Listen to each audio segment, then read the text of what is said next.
What is up, you guys? Back here, and I want to talk about Jake Paul versus Anderson the Spider Silva. It was a pretty interesting fight, to say the least. I gotten to watch it the next day, and I thought it was pretty interesting.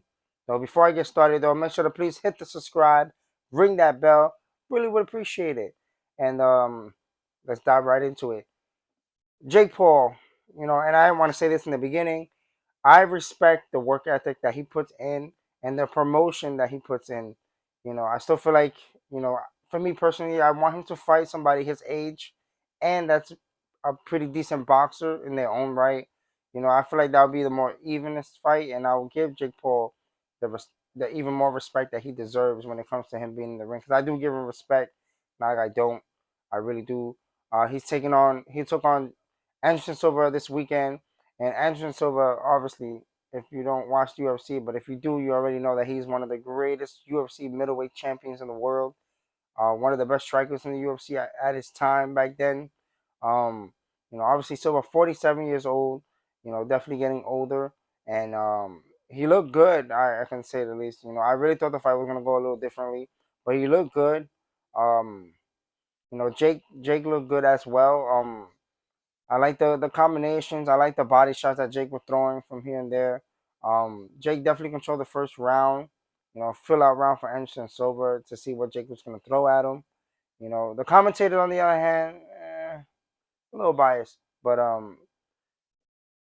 Silva did a fantastic job. Silva from round 2 to 8, it was a back and forth. Sometimes Jake would have control at the beginning, and then Silva would try to take the round by controlling the ending part of it.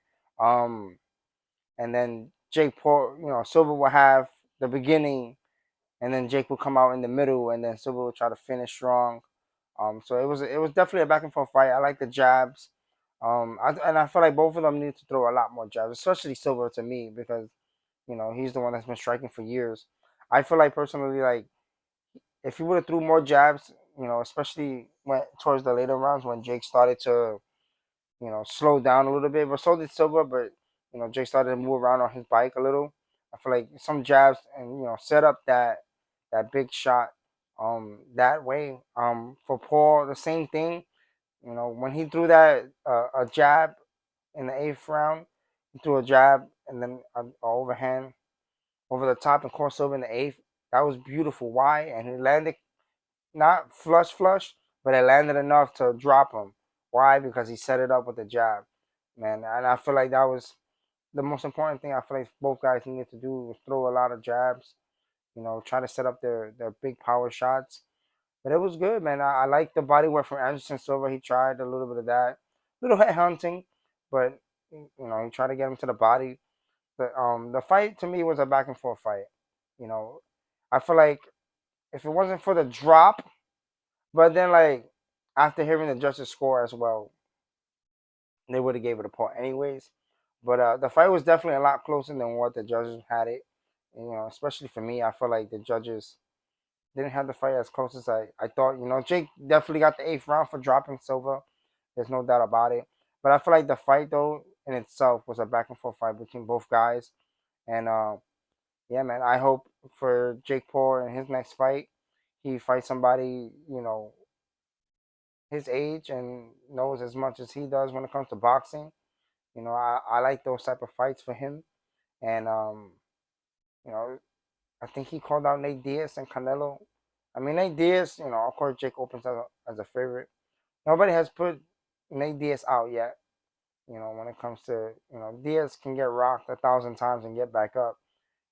Diaz is not gonna just lay down and take a dive or take a hit just to get knocked out, and that'll be the end of it. Now, if he was to fight Jake Paul, I feel like that'd be an interesting fight. Because I never count on Nate Diaz. There's no jujitsu, but I never count on Nate. Especially if he just has to worry about the hands, crazy. But we'll see what happens next for Jake Paul. For Anderson Silva, I still like to see him box. He looked good, man. I like the moving. The footwork was there for him. He looked great, and I really really hope that that he continues fighting like that. As long as he doesn't get like knocked out, I feel like he can continue on and doing his thing. I thought it was a fantastic fight. Let me know down in the comment section what do you guys thought of this fight, and I thank you guys for watching, and I catch you guys in the next one. Peace.